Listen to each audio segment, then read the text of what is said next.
संस्थापकाय च धर्मस्य सर्वधर्मस्वरूपिणे अवतारवरिष्ठाय रामकृष्णाय ते नमः।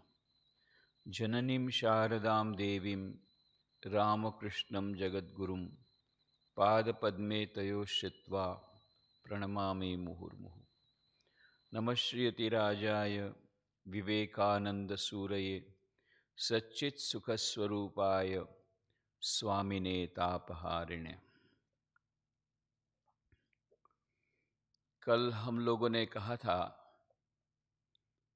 कि स्वामी विवेकानंद जी का स्मृति मंदिर, एक अद्भुत स्मृति मंदिर सोमनाथ में भी होना चाहिए। जिस प्रकार से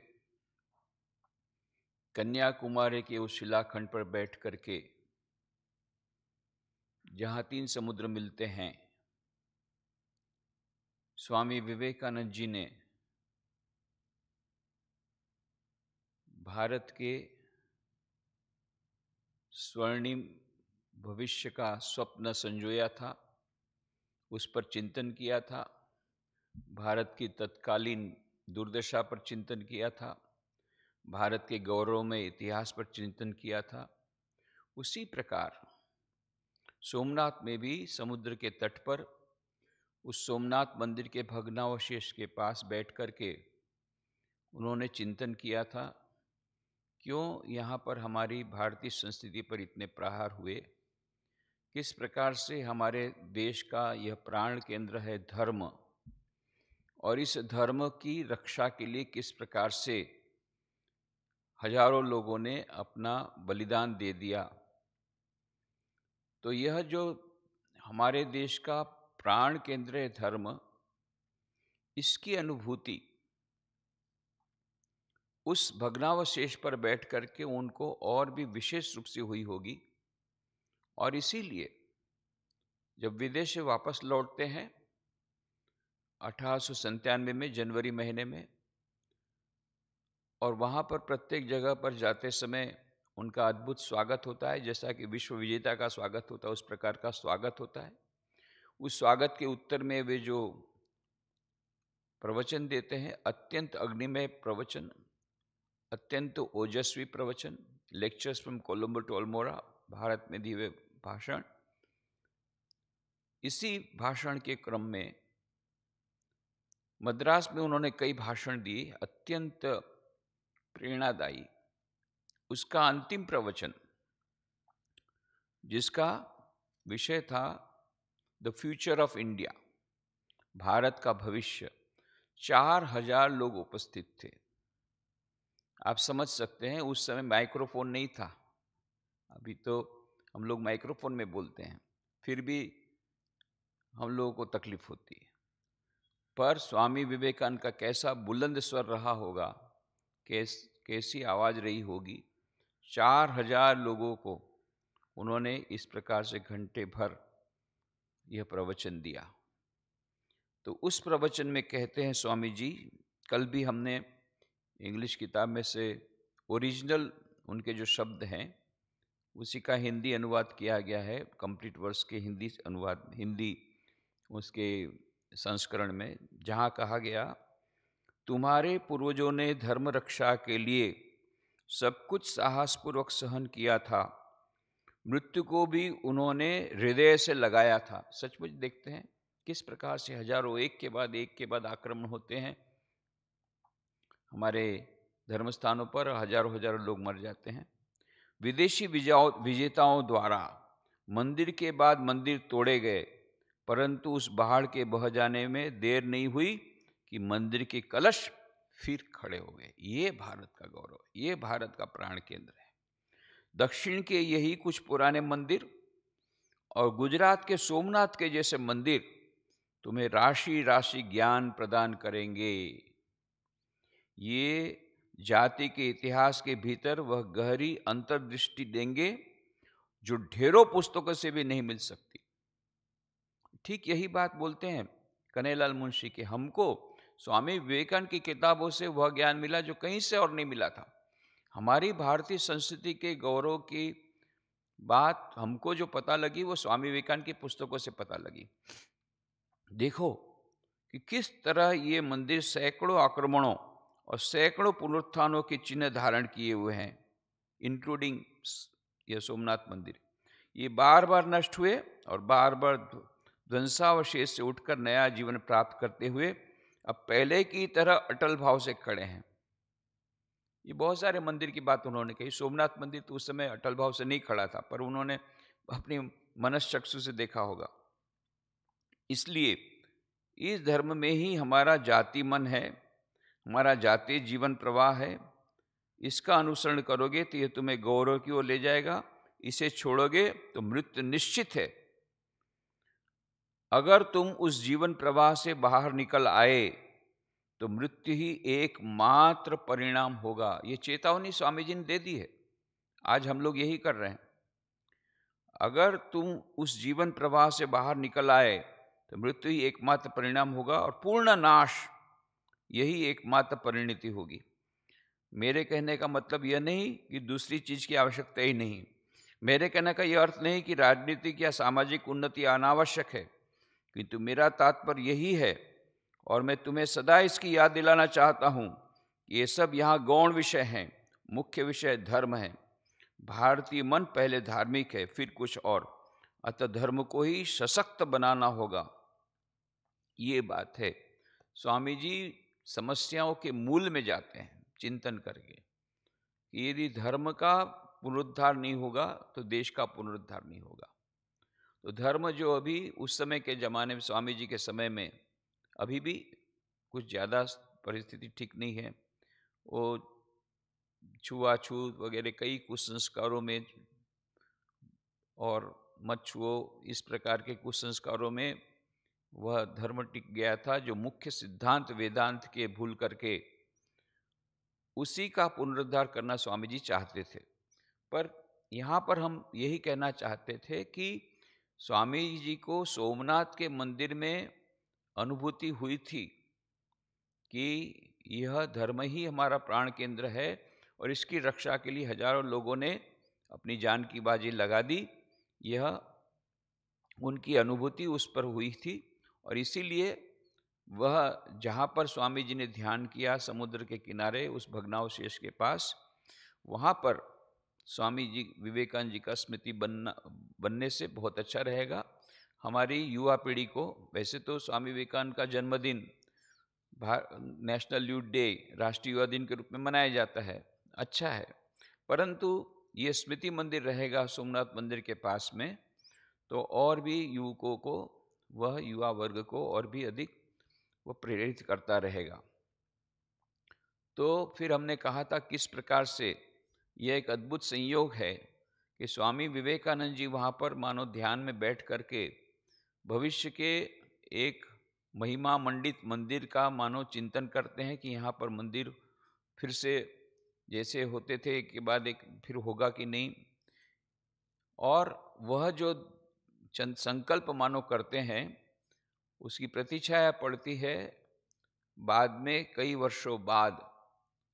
तो हमने कल कहा था किस प्रकार से कन्हैयालाल मुंशी जो कि गुजरात के बहुत बड़े साहित्यकार, इनके मन में, इन्होंने शायद हो सकता है ये पढ़ा हो स्वामी विवेकानंद का ये भाषण भी पढ़ा हो और तब उनके मन में होगा कि नहीं सोमनाथ के मंदिर का पुनरुद्धार करना होगा, ये स्वाभाविक है, हो सकता है।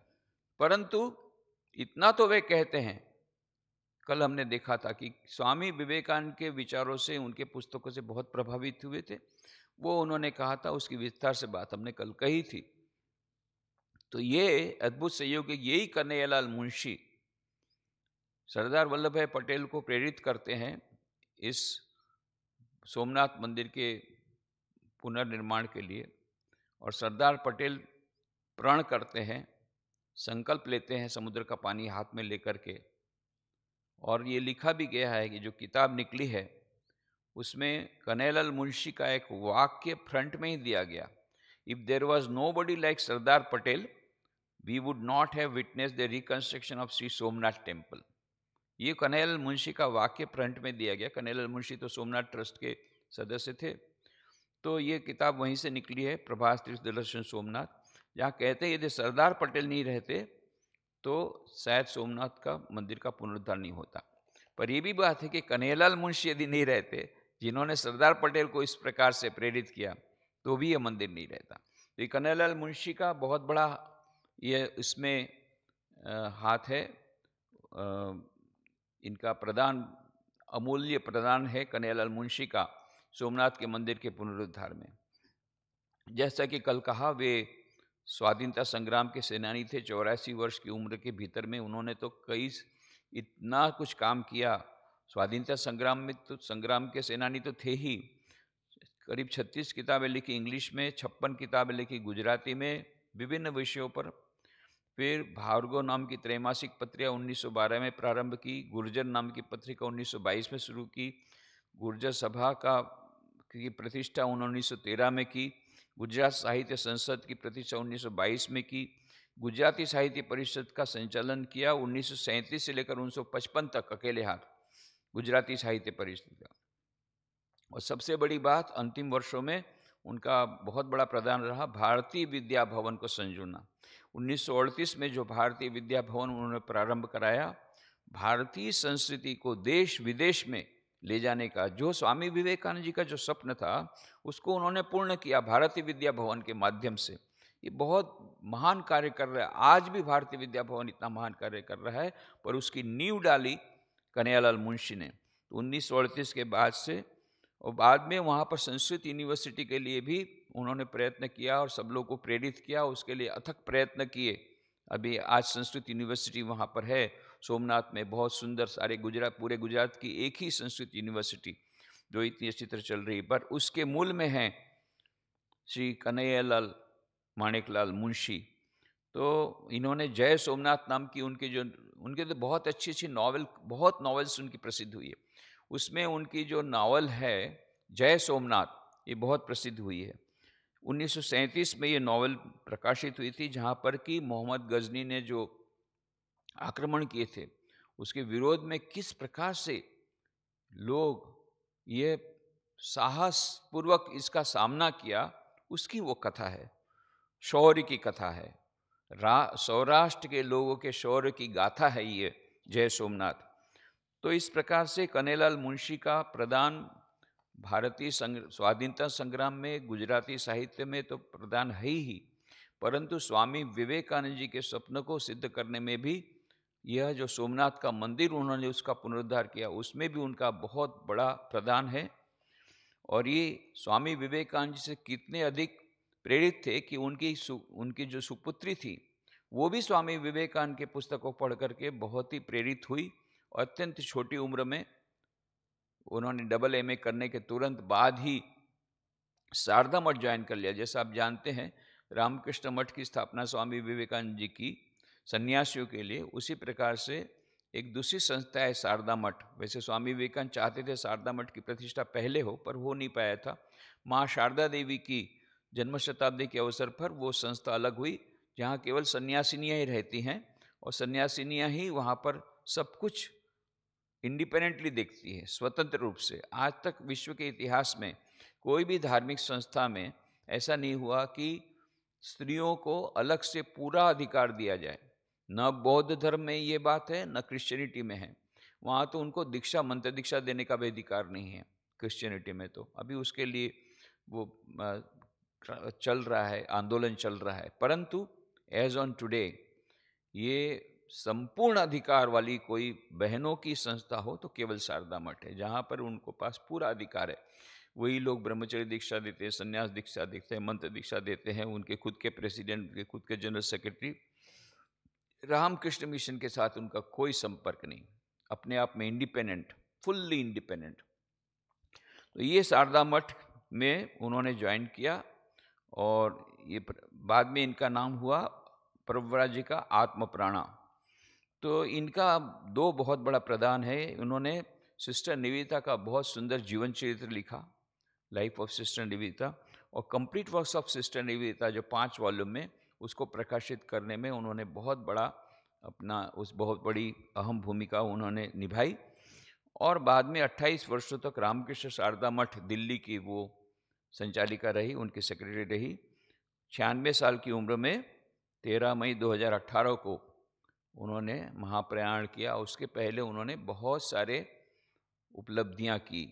तो देखिए, एक कन्हैयालाल मुंशी ये प्रेरित होते हैं स्वामी विवेकानंद की किताबों से, फिर उनकी सुपुत्री भी प्रेरित होती है और शारदा मठ में एक अत्यंत महत्वपूर्ण वहाँ पर कार्य करती है। शारदा मठ में यह स्वामी विवेकानंद जी का अनन्य प्रदान, और ये स्वामी विवेकानंद से इस प्रकार से प्रेरित होते करते हैं। और ये सोमनाथ के मंदिर में जो कन्हैयालाल मुंशी का प्रदान, वह तो अद्भुत है और मानो स्वामी विवेकानंद का सपना ही उन्होंने सिद्ध किया है।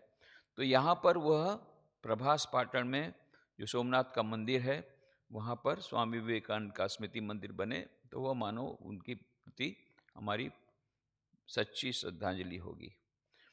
और जब प्रभास क्षेत्र में आए स्वामी विवेकानंद, तो प्रभास क्षेत्र की महिमा अद्भुत है। बहुत प्राचीन यह स्थान है प्रभास क्षेत्र। यहाँ तक कि उपनिषद वेदों में भी इसकी चर्चा है, वेदों में भी इसका नाम दिया गया और उसका यहाँ पर कोटेशन भी दिया गया है इस किताब में, जहाँ कहते हैं यत्र गंगा च यमुना च यत्र प्राची सरस्वती यत्र सोमेश्वरो देव तत्र मामृतम कृधि इंद्रियान्द्रो परिस्रव, ऋग्वेद का यह दिया गया श्लोक। और भी बाद में कहा गया सरस्वती समुद्रश्च सोमः सोम ग्रहस्तया दर्शनम सोमनाथस्य सकारः पंच दुर्लभा। ये 5 स की बात कही कि ये पांचों यहाँ पर दुर्लभ वस्तु एक साथ मिल जाती है ये प्रभास पाटन में। तो प्रभास की महिमा शास्त्रों में बहुत कही गई, श्रीमद् भागवत में कही गई, महाभारत में कही गई।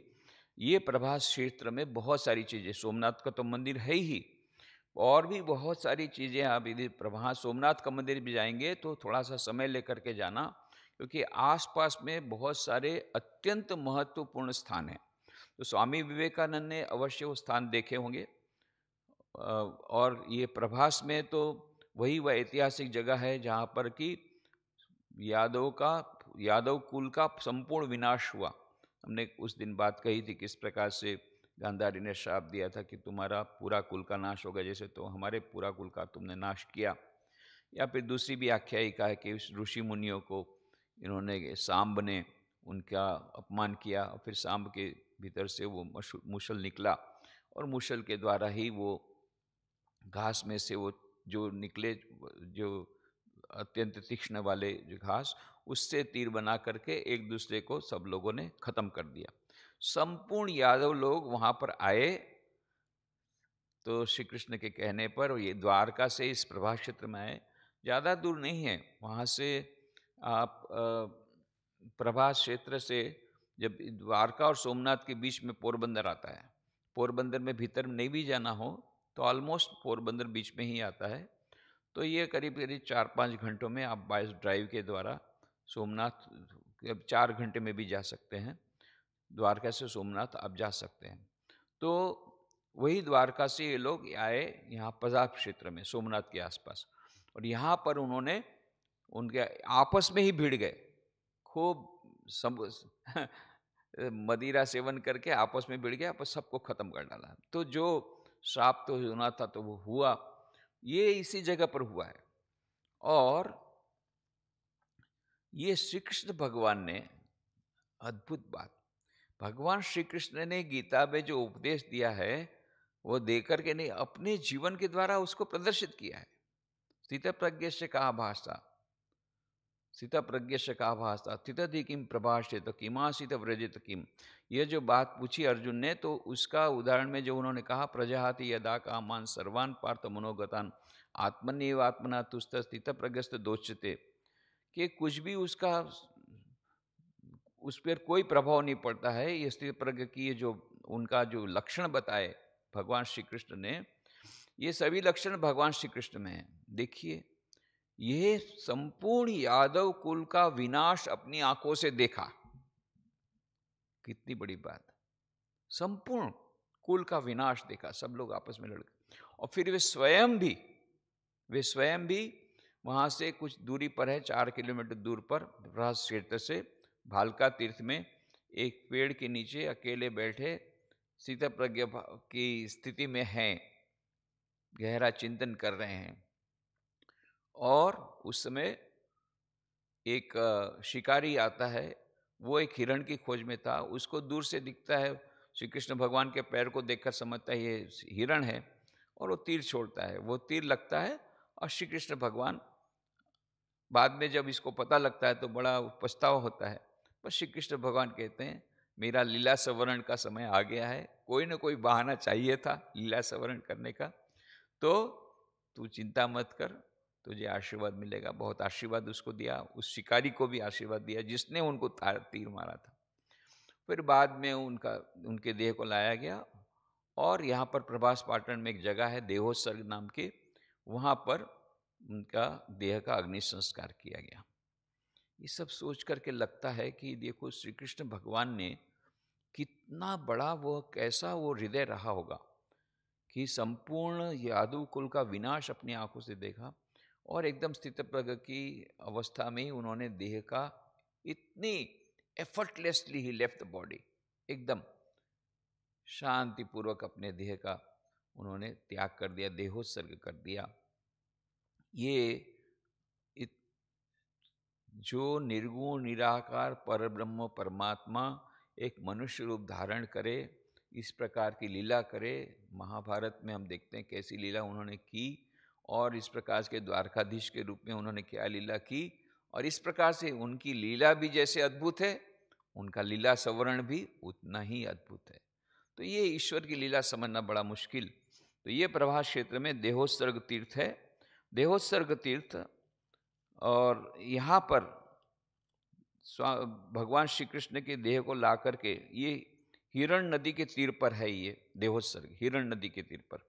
तो यहाँ पर एक अभी छोटा सा मेमोरियल जैसा बनाया गया है, छोटी सी बिल्डिंग बनाई गई है, पहले तो ओपन था, और वहाँ पर ये एक पद चिन्ह भी रखे गए हैं, और उसका नाम दिया है गोलोक धाम, मानो श्री कृष्ण के पद चिन्ह है उस प्रकार से रखे गए हैं।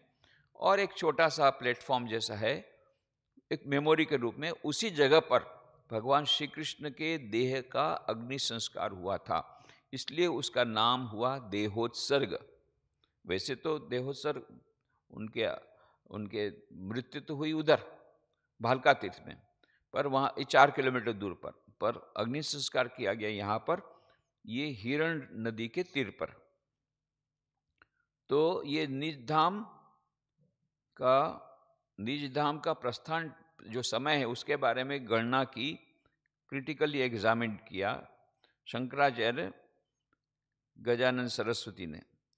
तो उनका ये कहना था कि यह जिस दिन उन्होंने जिस समय उनका शरीर गया, उसके बारे में गणना करके उन्होंने कहा कि वह समय होगा 18 फरवरी 18 फरवरी 3102 BC and 2 PM, not 2 PM, 2 hour 27 minute 30 second यहाँ तक की गणना उन्होंने की। तो करीब करीब 125 साल तक वे जिए, 125 साल 7 महीने और 6 दिन, ये उनका जीवन उन्होंने था कहा, क्योंकि he was born in 3228 BC, 3228 before Christ में उनका जन्म यदि हुआ हो, उन्होंने अपने अवतरण किया हो इस पृथ्वी पर मनुष्य के रूप में ईश्वर ने, और 3102 में उन्होंने पदार्पण किया, तो मात्र लगभग 125 वर्षों तक वे पृथ्वी धाम में रहे। तो ये वहाँ पर जाकर के ये सब विचार आते हैं, कोई भी जाता है कि देखो ईश्वर की कैसी लीला। ईश्वर स्वयं भी मानो अपने जीवन के द्वारा बताते हैं कि जीवन और मृत्यु एक ही सिक्के के दो पहलू हैं, जिसका जन्म होगा उसकी मृत्यु होगी। ईश्वर भी अनंत शक्तिमान ईश्वर भी यदि मनुष्य देह धारण करता है तो उस देह का त्याग करना पड़ेगा, देहोत्सर्ग करना ही पड़ेगा। एक मानो एक बहुत बड़ा दर्शन वहां पर जाकर के लोगों को होता है। और ये देहोत्सर्ग जो जगह है, उसके आसपास में बहुत सारे पवित्र तीर्थ स्थान हैं। एक तो लक्ष्मी नारायण का मंदिर है, वो नया बनाया गया, उस समय शायद स्वामी जी के समय में नहीं रहा होगा, वो बिरला ट्रस्ट के सहायता से बनाया गया। एक दूसरा है गीता मंदिर, ये गीता मंदिर भी सोमनाथ ट्रस्ट के द्वारा बनाया गया, स्वामी जी के समय में नहीं होगा। 20 अप्रैल 1963 में यहाँ पर एक संगमरमर की मूर्ति का इसका भी वहाँ पर उसका इंस्टॉलेशन हुआ दिग्विजय सिंह जामनगर के महाराजा के द्वारा। फिर एक दो जगह ऐसी है वहाँ पर पास में जो कि पुरानी है, जिसको स्वामी जी ने अवश्य देखा होगा। एक है बलदेव जी की गुफा है। ऐसा कहते हैं कि बलदेव जी श्री कृष्ण के भाई, ये तो शेषनाग के अवतार थे, तो वे यहाँ पर एक गुफा में जाते हैं। जब देखा कि सब लीला संवरण का समय आ गया है, सब यादवों ने, पूरा वंश यादव का खत्म हो गया है, अब श्री कृष्ण भगवान भी अपने निज धाम में चले जाएंगे, तो उन्होंने कहा मैं भी निज धाम में चला जाता हूँ।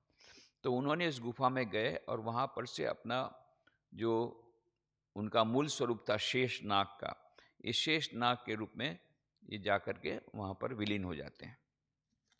तो ये बलदेव जी की गुफा भी है वहीं पर देहोत्सर्ग के ठीक सामने, एकदम सामने। और यहाँ से देहोत्सर्ग आपको जाना हो, कोई ज़्यादा दूर नहीं है, देहोत्सर्ग कोई ज़्यादा दूर नहीं है, 2 किलोमीटर है, पैदल भी जा सकते हैं। वैसे टांगा वगैरह भी मिलते हैं, रिक्शा वगैरह मिलते हैं आजकल, परंतु गाड़ी हो, कार हो तो कोई सवाल नहीं है, आपकी टैक्सी हो तो। फिर वहीं पर उसी क्षेत्र में, उसी परिसर में महाप्रभु जी की बैठक है। महाप्रभु वल्लभाचार्य, जैसा कि हम जानते हैं कि 84 जगह पर उन्होंने भागवत का पाठ किया था। जहाँ जहाँ भागवत का उन्होंने भागवत सुनाया था उसको बैठक बोलते हैं। ऐसी 84 जगह है सारे देश में, घूम घूम करके, उसमें पैदल घूमते थे। 84 जगह पर इनकी बैठक है, जिसमें से 4 बैठक तो द्वारका के आसपास है, और ये यहाँ पर 65वीं बैठक, 65th जो बैठक है, 65वीं बैठक, ये यहाँ पर इस परिसर में है। देहोत्सर्ग वाला जो परिसर है, एकदम हिरण नदी के पास में, बहुत सुंदर जगह है, नीरव स्थान है, कोई भीड़ भाड़ नहीं, वहाँ बैठकर ध्यान कर सकते हैं। इतनी सुंदर जगह, ये सब यहाँ पर है, ये पूरा एक परिसर है। तो प्रभास तीर्थ के यहाँ पर देहोत्सर्ग जो है, उसी के आसपास में लक्ष्मीनारायण मंदिर हुआ, गीता मंदिर हुआ, बलदेव जी की गुफा हुई, महाप्रभु जी की बैठक हुई। और वहाँ सोमनाथ मंदिर से और इसके बीच में, सोमनाथ मंदिर से देहोत्सर्ग के बीच में एक जगह आती है, उसका नाम है त्रिवेणी। ये त्रिवेणी घाट, ये त्रिवेणी है, 3 नदियों का मिलन स्थान है, संगम स्थान है। हिरण नदी, कपिला नदी और सरस्वती, इन तीनों का वह संगम स्थान है। इसको भी अत्यंत पवित्र माना जाता है। वैसे त्रिवेणी संगम ओरिजिनल तो गंगा, यमुना, सरस्वती, प्रयाग में है, पर ये जो है ये भी अत्यंत पवित्र माना जाता है। और जिस प्रकार से प्रयाग में अस्थि विसर्जन करने का एक महत्व है, श्राद्ध करने का महत्व है, इसी प्रकार यहाँ पर भी अस्थि विसर्जन करते हैं लोग। तो यहाँ त्रिवेणी देवी का मंदिर भी बनाया है, और 700 फीट लंबा घाट बनाया। कैसे बनाया? कर सेवा के द्वारा, क्योंकि कह ही दिया गया था कि भाई ये जो पुनरुद्धार करना है तो लोगों की सहायता से करना पड़ेगा। तो कर सेवा के द्वारा ये बहुत सुंदर ये घाट बनाया गया है। और मोरारजी देसाई के पुत्र ने भी अपने पिताजी की अस्थि यहीं विसर्जित की, यहीं उन्होंने श्राद्ध किया है, इसलिए उस घाट को मोरारजी देसाई घाट भी नाम दिया गया। एक घाट को, उसमें कई घाट है छोटे छोटे, ऐसे नाम दिया गया। फिर वहाँ पर जाने से आसपास में आर्कियोलॉजिकल म्यूजियम बहुत अच्छा है, बुद्धिस्ट बहुत सारी गुफाएं हैं, अत्यंत प्राचीन स्थान है, तो बुद्धिस्ट गुफा तो होना ही है। फिर वो भालका तीर्थ जैसे बताएं, वहाँ से 4 किलोमीटर दूर है। अभी नया मंदिर बना है भालका तीर्थ में, जहाँ पर श्री कृष्ण भगवान को तीर लगा था, उसका नाम, फिर वहाँ नया मंदिर सुंदर बनाया है सोमनाथ ट्रस्ट ने। और वहाँ पर एक संगमरमर की मूर्ति का भी उसकी प्रतिष्ठा हुई है। जो मोरारजी देसाई उस समय थे, सोमनाथ ट्रस्ट में चेयरमैन थे, 1967 में उन्होंने उस संगमरमर मूर्ति का उसकी प्रतिष्ठा की है भालका तीर्थ में। ये भालका तीर्थ के लिए आपको 4 किलोमीटर, वेरावल ठीक पास में, वेरावल एक बड़ा शहर है रिलेटिवली, तो वेरावल के ठीक पास में ही है भालका तीर्थ। तो वेरावल से आप यदि सोमनाथ जाते हैं तो पहले ही आपको भालका तीर्थ आ जाएगा। उसके 4 किलोमीटर बाद सोमनाथ आएगा, और सोमनाथ से दूसरी तरफ जाएंगे देहोत्सर्ग तरफ, तब आपको बीच में त्रिवेणी मिलेगी। तो ये सब स्थान यदि आप सोमनाथ मंदिर के दर्शन के लिए जाते हैं तो कुछ समय लेकर के जाना है, सोमनाथ मंदिर का दर्शन करना है। फिर सोमनाथ के सामने ही जो शिवलिंग है, सोमनाथ शिवलिंग का मंदिर का दर्शन करके बाद में अहल्याबाई का मंदिर, क्योंकि वहाँ पूजा पाठ नहीं होती, वहाँ आपको जो पूजा है आपको दे देना है, वो पुजारी लोग ही वहाँ पर चढ़ा लेंगे, और आप पानी वहाँ डालेंगे, वो वहाँ पर चढ़ेगा। आप देख सकते हैं, ऐसा एक मैकेनिज्म भी किया गया है अभी, और प्रसाद भी आपको दिया जाएगा। परंतु आप अपने खुद के हाथ से पूजा नहीं कर सकते। यदि आपको पूजा करने की इच्छा है तो सामने ही अहल्याबाई का मंदिर है। अहल्याबाई ने जो मंदिर बनाया था शिव जी का, सोमनाथ का मंदिर, वो भी सोमनाथ का मंदिर है, सोमनाथ का पुराना मंदिर। तो वहाँ पर आप अपनी स्वयं भी पूजा कर सकते हैं, स्वयं जल ढाल सकते हैं, स्वयं आप दूध डाल सकते हैं, जो कुछ करना कर सकते हैं। तो वहाँ भी आपको पुजारी मिल जाएंगे, सब पूजा आपको कराएंगे। तो सोमनाथ का विनया मंदिर, अहल्याबाई का सोमनाथ वाला मंदिर, ये दोनों देखना है। और ये त्रिवेणी, अत्यंत पवित्र स्थान त्रिवेणी घाट, त्रिवेणी का मंदिर भी है, वो देख करके फिर वहाँ पर से देहोत्सर्ग में ये बहुत सारी बातें मैंने बताई, वो देख करके फिर आर्कोलॉजिकल म्यूजियम, बुद्धिस्ट गुफाएं, और भालका तीर्थ करके आप पहुँच गए वेरावल। वेरावल बड़ा शहर है। इस प्रकार से यह स्वामी विवेकानंद जी, आप देखिए परिव्राजक के रूप में कितनी कितनी जगह पर गए। तो ये तीर्थों को भी उन्होंने महान बना दिया। तीर्थिम कुर्वाणी तीर्थानी, ये संत लोग जो आज जाते हैं, ऐसा कहा गया हमारे हमारे ये शास्त्रों में कि तीर्थों को और भी पवित्र बना देते हैं ये संत लोगों द्वारा। तो स्वामी विवेकानंद उसका उदाहरण है। कितनी जगह पर जाकर के इन तीर्थों को भी एक नया उन्होंने मालूम महत्व दे दिया है। तो जो लोग स्वामी विवेकानंद के फॉलोअर हैं, वो भी, जो स्वामी विवेकानंद में मानते हैं, वो भी वहाँ पर सोमनाथ के दर्शन करने के लिए जाते हैं। क्यों? क्योंकि स्वामी विवेकानंद ही यहाँ पर आए थे। तो इस प्रकार से मानो तीर्थ स्थानों की महिमा को और भी उजागर स्वामी विवेकानंद ने अपने अपने तीर्थ यात्रा के द्वारा किया। और सोमनाथ के मंदिर का तो उनके जीवन में बहुत बड़ा महत्व है। और सोमनाथ के आसपास में भी स्वामी जी ने इस प्रकार से परिभ्रमण किया। तो ये अत्यंत पवित्र स्थान है, हमारे लिए और भी ज़्यादा महत्व का हो गया, क्योंकि स्वामी जी ने वहाँ पर तीर्थ तीर्थ में वहाँ पर जाकर के ध्यान किया था और उसका परिदर्शन किया था। ओम शांति शांति शांति। हरि ओम तत्सत। श्री राम कृष्णार्पणमस्तु।